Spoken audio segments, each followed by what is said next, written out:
السلام علیکم ورحمۃ اللہ تعالی وبرکاتہ۔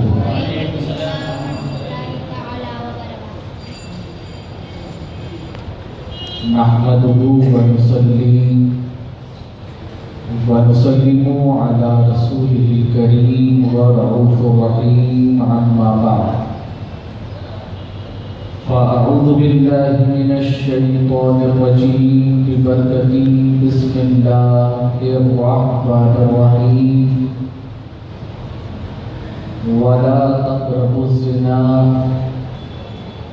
إنه كان فاحشة وساء سبيلا. صدق الله العظيم وصدق رسوله النبي الأمين المختار الكريم، ونحن على ذلك لمن الشاهدين والشاكرين والحمد لله رب العالمين۔ آئیے جس طریقے سے میں پڑھا عشق و مستی میں ڈوب کر مدینے اوپر ایک حضرات کی جانب لو لگا کر ہدیہ غلامی درود و سلام کے انداز میں محبتوں کے ساتھ پیش کریں پڑھیں۔ الصلاة والسلام عليك يا رسول الله، الصلاة والسلام عليك يا حبيب الله، الصلاة والسلام عليك يا نبي الله، الصلاة والسلام عليك يا نور الله، وعلى آلك وأصحابك يا شفيعنا يوم الجزاء، صلى الله تعالى عليك وسلم۔ رب کریم کی بارگاہ میں دعا ہے کہ مولا تعالیٰ سے ساری کریمات کی تلاوت کا میں نے شرف حاصل کیا ہے، اس کے ذمے جو بھی معروضات پیش کروں اس کے مطابق مجھے حق کہنے کی توفیق عطا فرما، اور جو کچھ بھی میں کہوں سب سے پہلے مجھے اور بعد جملہ سامعین کو اس پر عمل کرنے کا موقع عطا فرما، اور اے رب کعبہ تیرے محبوب صلی اللہ علیہ وسلم کا صدقہ مالک و مولا ہم سب کو زنا جیسے کبیرہ گناہ سے بچنے اور اس کے ذریعے جو بھی معاملات ہوتے ہیں ان تمام طرف خرافات سے اپنے آپ کو بچانے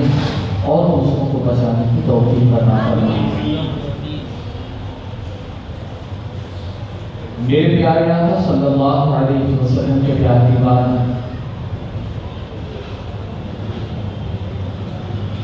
آج دیکھیں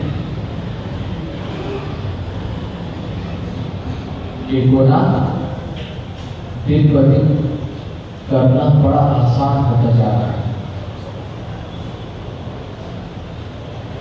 اور آج کے دور کا جو معاملہ ہے، جیسے جیسے وقت آگے بڑھ رہا ہے، جیسے جیسے لوگ ترقی کر رہے ہیں، جیسے جیسے زمانہ ترقی کر رہا ہے، ویسے ویسے گناہوں کے ذرائع بہت زیادہ بڑھتے نظر آ رہے ہیں، اور البتہ یہ ہے کہ گناہ جتنے زیادہ ہوتے ہیں اس کے قانون اتنے ہی زیادہ بنتے ہیں، لیکن افسوس اور کفِ افسوس یہ ہے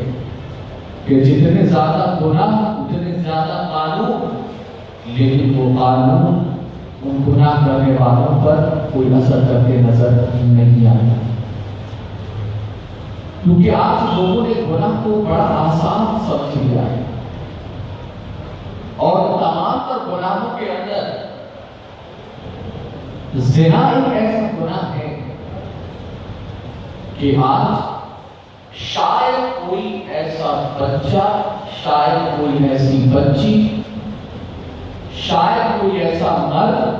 شاید کوئی ایسی عورت اس گناہ سے بچتی نظر آ رہی ہے یا بچتے نظر آ رہے ہیں۔ میرے پیارے آقا صلی اللہ علیہ وسلم کے پیارے نبات اس ترقی یافتہ دور کے اندر لوگ یہ محسوس تو کر رہے ہیں کہ ہم نے بہت زیادہ ترقی کر لی ہے، زمانے نے بہت زیادہ ترقی کر لی، لیکن آپ دیکھو کہ جیسے جیسے وقت بیتتا جا رہا ہے، نت نئے فیشن کے نام پر، نت نئی باتوں کے نام پر آج ویسے ہی گناہ مارکیٹ کے اندر لال جا رہے ہیں۔ آج دیکھو کہ پہلے کی تعلیم و تربیت میں، پہلے کے اسکولوں میں ویلنٹائن ڈے نام کا کوئی دن تھا نہیں، روز ڈے نام کا کوئی دن تھا نہیں، فینسی ڈریس کمپٹیشن کے نام کا کوئی دن تھا ہی نہیں۔ تو کیا پہلے کے لوگ بیکورڈ تھے؟ کیا پہلے کے لوگ غیر ترقی یافتہ تھے؟ لیکن آج نت نئے دنوں کے نام پر آج گناہ کو بڑا آسان کر دیا گیا ہے۔ میرے پیارے آقا صلی اللہ علیہ وسلم کے پیارے بات ان قریب اس فیبرری کے مہینے کی ایک تاریخ آنے والی ہے جس کو 14 فیبرری کہتے ہیں، 14 فروری، اور اس 14 فروری کو پورے کالج لیول پر، پورے یونیورسٹی لیول پر اور نوجوانوں کے اندر اس 14 فروری کا ایسا رجحان ہے کہ اس کو ویلنٹائن ڈے کے نام پر منایا جاتا ہے۔ اور آپ جانتے ہیں کہ اس ویلنٹائن ڈے کے نام پر جو لڑکا لڑکی ایک دوسرے کے قریب آتے ہیں، دوستی کرتے ہیں، ایک دوسرے کو پرپوز کرتے ہیں، تو آپ دیکھیں کہ اس کے گناہ کے ذریعے اپنے ذرائع اس ویلنٹائن ڈے کے ذریعے بالکل آسان سے آسان ہو گئے۔ اے میرے پیارے آقا صلی اللہ علیہ وسلم کے پیارے بات، ایک مثال کے ذریعے آپ کو بات سمجھانا چاہوں گا کہ جیسے جیسے زمانے نے ترقی کی ہے، آپ دیکھیں کہ ویسے ویسے گناہ میں بھی اپنی جڑیں مضبوط سے مضبوط کر لی۔ آج سے زیادہ نہیں، اگر 35 سال 40 سال پہلے اگر پیچھے جایا جائے یا اگر 60-70 سال پیچھے جائیں تو آپ یہ محسوس کریں گے کہ پہلے آبادیاں تو ہوتی تھیں، لیکن آبادیوں کے اندر رقص و سرور کی محفلیں نہیں ہوتی تھیں، گانے غزلوں کی محفلیں نہیں ہوتی تھیں۔ آبادی کے اندر کوئی عورت یا کوئی مرد ناچ گانے باجے کا کام نہیں کرتے تھے۔ آبادیوں سے بہت دور فاصلے پر ایک عورت جس کا پیشہ ناچنا ہوتا تھا، ایک عورت جس کا پیشہ لوگوں کی روح کو، لوگوں کے نفس کو تسکین دینا ہوتا تھا،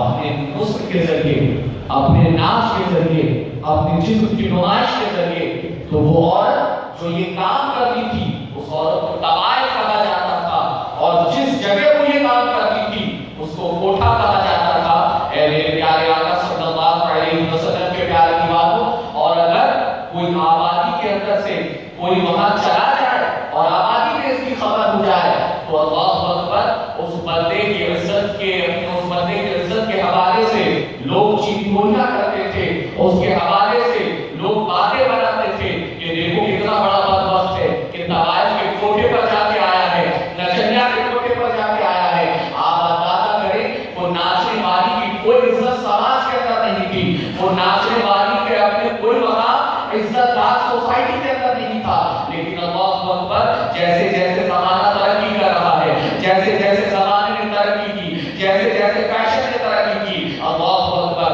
آپ ذرا اندازہ کریں اس زمانے نے ہمیں کتنا دور کر دیا اپنے تہذیب و تمدن کے دائرے سے، کہ آپ دیکھیں کہ جو عورت جس جگہ ناچتی تھی اس کو کوٹھا کہا جاتا تھا، اور عورت جو ناچا کرتی تھی اس کو طوائف کہا جاتا تھا۔ آبادی کے اندر جس کی عزت ذرا برابر بھی نہ سمجھی جاتی تھی، لیکن آپ اندازہ کریں کہ ماحول نے جیسے ترقی کی، زمانے نے جیسے ترقی کی، تو اب اس ناچنے والی کو طوائف نہیں کہا جانے لگا، بلکہ اس ناچنے والی کو رقاصہ نہیں کہا جانے لگا، بلکہ اس ناچنے والی کو ڈانسر کہا جانے لگا۔ اس ناچنے والی کو ایک عزت کا ٹائٹل دے دیا گیا، ایک آرٹ کا ٹائٹل دے دیا گیا۔ اور پھر اس کے بعد کیا ہوا؟ جس جگہ وہ عورت ناچا کرتی تھی، جس جگہ اپنے جسم کی نمائش کرتی تھی، جس جگہ وہ رقص و سرور کے ذریعے لوگوں کو تسکین پہنچایا کرتی تھی، اللہ اکبر، عالم یہ ہوتا کہ جس جگہ وہ ناچی اس کو کوٹھا کہا جاتا تھا، لیکن اللہ اکبر،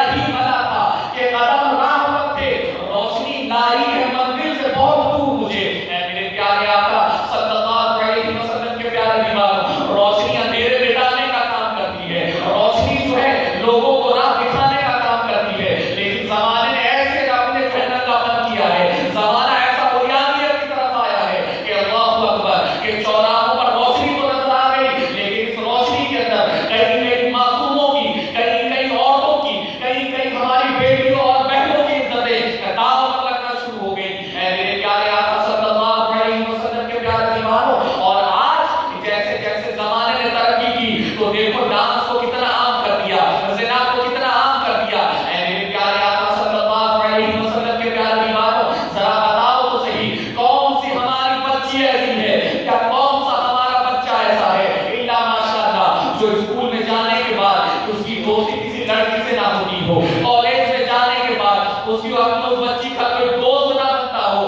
آج عالم تو یہ ہے کہ اسکول اور کالج صرف دوستی کے اڈے بن چکے ہیں، لڑکے لڑکیوں کے ملاپ کے ذریعے بن چکے ہیں کہ آج کالج میں بندہ وہی کرتا ہے کہ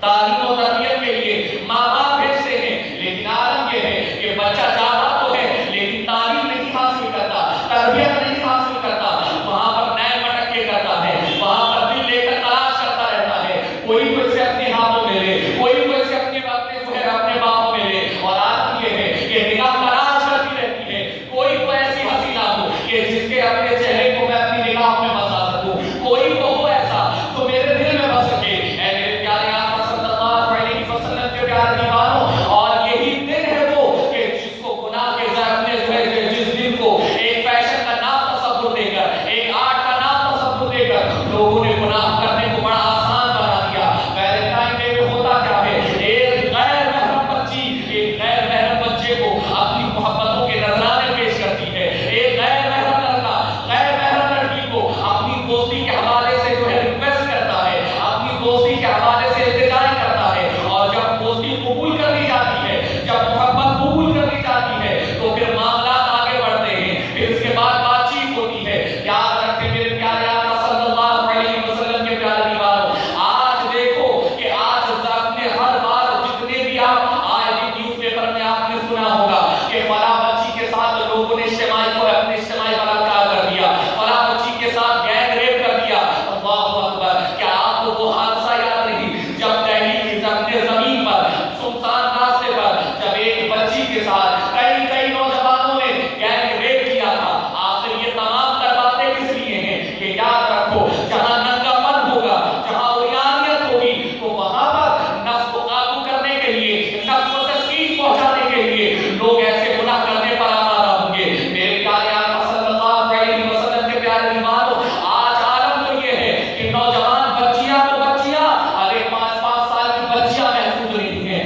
6 سال کی بچیاں محفوظ نہیں ہیں۔ جس بچی کو ہم اسکول وین کے ساتھ روانہ کرتے ہیں، اللہ اکبر، آج یہ باپ ضمانت نہیں دے سکتا کہ میری بچی گھر سے جا رہی ہے تو محفوظ ہو کر لوٹے گی۔ نہیں ہے میرے پیارے آقا صلی اللہ علیہ وسلم کے پیارے دیوانوں، وجہ کیا ہے؟ وجہ سب سے بڑی یہ ہے کہ اسلام جو تعلیم دیتا ہے، اسلام جو تربیت دیتا ہے، اللہ اکبر، اگر اس قانون کو نافذ کر دیا جاتا تو آج یہ زنا جیسی لعنت ہمارے معاشرے میں نہ ہوتی، اگر اس قانون کو امپلیمنٹ کر دیا جاتا آج زنا جیسی نحوست ہمارے یہاں نہیں ہوتی، کسی نوجوان لڑکے کی مجال نہیں ہوتی، کسی غیر محرم لڑکی کی طرف آپ اٹھا کر دیکھیں، کسی لڑکی کی مجال نہیں ہوتی، کسی نوجوان کو اپنی دوستی کا جو ہے اپنی دوستی کے حوالے سے اپنے ریکویسٹ کرتی نظر آئے۔ اے میرے پیارے آقا صلی اللہ علیہ وسلم کے پیارے دیوانوں، جانتے ہیں اللہ رب العزت کے کلام نے ارشاد فرمایا وَلَا تَقْرَبُوا الزِّنَا، کہ زنا کے قریب نہ جاؤ۔ آپ دیکھو اللہ رب العزت نے یہ نہیں فرمایا قرآن میں کہ زنا نہ کرو، بلکہ یہ فرمایا زنا کے قریب بھی نہ جاؤ۔ وجہ کیا ہے؟ وجہ سب سے بڑی یہ ہے کہ جو کام زنا کے اپنے زنا کی طرف لے جاتے ہیں وہ کام سے بھی پرہیز کرو، جو اپنے جو راستے زنا کی طرف تمہیں آمادہ کرتے ہیں ان راستوں کے مسافر نہ بنو، ان راستوں سے رکردانی کرو۔ اللہ اکبر، میرے پیارے آقا صلی اللہ علیہ وسلم کے پیارے دیوانوں، ہم نے اور آپ نے یہ سوچا کہ زنا کرنا یہ کبیرہ گناہ ہے، اور صرف زنا اپنے اس کو کہتے ہیں کہ جب ایک لڑکا لڑکی، جب ایک شادی شدہ جوڑے اپنے جوڑے جس طریقے سے ایک دوسرے کے حق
وہ پہلی نگاہ پڑنے کے بعد دوسری نگاہ جیسے ہی اٹھایا اپنے نفس کے برگلانے پر، جیسے ہی تو نے دوسری نگاہ اٹھائی نفس کی خواہش کی تکمیل کے لیے، اے علی تو آپ اس نگاہ پر پکڑ ہے اور اس نگاہ پر آنکھوں کا زنا دکھا جائے، آنکھوں کا زنا دکھا جائے۔ اسلام نے پہلے ہی دروازے پر روک لگا دی، جہاں سے زنا کے شوشے ٹوٹتے ہوں، جہاں سے زنا جنم لیتا ہو، دل کے اندر اپنی جڑیں مضبوط کرتا ہو، اسلام نے اسی دروازے کو سب سے پہلے بند کر کے رکھا ہے۔ اے میرے پیارے آقا صلی اللہ علیہ وسلم کے پیارے دیوانوں، یاد رکھو سب سے پہلے نگاہ آباد، اگر بندہ اپنی نگاہوں کی حفاظت کرے تو بندہ بہت بڑے بڑے گناہوں سے بڑے آسان سے بچ سکتا ہے، لیکن اگر بندہ نگاہوں کی حفاظت نہ کرے تو عالم یہ ہے کہ نگاہوں کی حفاظت نہ کرنے کی وجہ سے بندہ بہت بڑے بڑے فتنے کے اندر مبتلا ہونے کا اندیشہ ہے۔ آج دیکھو فرمایا گیا کہ سب سے پہلے نگاہ آباد، نگاہ آباد، پھر اس کے اثرات، اس کے ثمرات دل پر مرتب ہوتے ہیں۔ جب بندہ کسی حسینہ کو دیکھتا ہے، کوئی نوجوان کسی حسینہ کا دلدادہ ہوتا ہے تو ظاہر سی بات ہے آنکھ سے تو دیکھتا ہے، جب آنکھ سے دیکھتا ہے تو دل کے اندر خواہشات جنم لیتی ہیں کہ تھوڑا اور کتنی حسین، کتنی خوبصورت ہے، پھر بندہ اور دیکھتا ہے، آنکھیں پھاڑ کر دیکھتا ہے، آنکھیں چار کر کے دیکھتا ہے، اور پھر اس کے بعد آہستہ آہستہ بندہ گناہ دل کے اندر گناہ اس کے جنم لینا شروع کر دیتے ہیں، جڑ پکڑنا شروع کر دیتے ہیں۔ میرے آقا صلی اللہ علیہ وسلم ارشاد فرماتے ہیں کہ جب بندے کی نگاہ آوارہ ہوتی ہے اس کے بعد بندے کا دل آوارہ ہوتا ہے، اور جب بندے کا دل آوارہ ہوتا ہے میرے آقا صلی اللہ علیہ وسلم ارشاد فرماتے ہیں چونکہ دل یہ پورے جسم کا مرکز ہے، پورے جسم کو کنٹرول کرتا ہے، میرے آقا صلی اللہ علیہ وسلم ارشاد فرماتے ہیں کہ جب دل آوارہ ہوتا ہے تو پھر پورا وجود آوارہ ہو جاتا ہے، پورا وجود آوارہ ہو جاتا ہے۔ اے میرے پیارے آقا صلی اللہ علیہ وسلم کے پیارے دیوانوں، آج جس حسینہ کے قریب جاتے ہیں کسی غیر محرم لڑکی کے ہاتھ میں ہاتھ ڈال کر جو چلتے ہیں، آج دیکھو ایک سیکنڈ میں پڑھنے والی بچی کی کیا عمر ہوتی ہے، 10-11 پڑھنے والی بچی کی کیا عمر ہوتی ہے، شاید ہی کالج اور اسکول کے اندر کوئی آپ ایسا کوئی نوجوان بتا دو یا اللہ اکبر جو کسی گرل فرینڈ کی فرینڈشپ میں مبتلا نہ ہوا ہو یا کوئی بچی بوائے فرینڈ کی فرینڈشپ میں مبتلا نہ ہوا وہ یہ کیسا آج تو چراغ لے کر ڈھونڈے تب بھی ایسے لڑکے تب بھی ایسی بچیاں ملا ماشاءاللہ نہیں ہوں لیکن ہوں، لیکن آج جس طریقے کا ماحول سوسائٹی کے اندر نظر آتا ہے آج تو عالم یہ ہے کہ ہمارے نوجوان بچے بلڈنگز کے نیچے چالیوں میں بیٹھے رہتے ہیں، ہمارے نوجوان بچوں کی نگاہوں سے ہماری نوجوان بچی محفوظ نہیں ہے۔ اے میرے پیارے آقا صلی اللہ علیہ وسلم کے پیارے دیوانوں، جانتے ہیں آپ میرے آقا صلی اللہ علیہ وسلم ارشاد فرماتے ہیں کہ آج جس وقت آج جس محبت کے ساتھ جس زندگی کو آپ محبت کہتے ہیں، جس محبت کو بڑا مقدس تصور کرتے ہیں کہ یار اس سے تو میں بالکل اچھی محبت کرتا ہوں، بالکل پاکیزہ محبت کرتا ہوں، اصل میں وہ محبت نہیں بلکہ خواہشات کی تکمیل ہے، خواہشات کی تکمیل۔ آج اس غیر محرم لڑکی کے ساتھ آپ ہاتھ میں ہاتھ ڈال کر ایک نوجوان چلتا ہے، ہم نے آپ کو کیا سوچا کہ یہ زنا ہے؟ نہیں، یہ بھی زنا ہے، یہ ہاتھوں کا زنا۔ کوئی غیر محرم لڑکی کے پیچھے بندہ چلا، اس کا تعاقب کرنے کے لیے، اس کے گھر کو تلاش کرنے کے لیے، اس کا پیچھا کرنے کے لیے، یہ پہلے کا زنا ہے۔ کسی غیر محرم لڑکی کو آنکھ بھر کے کسی بندے نے دیکھا،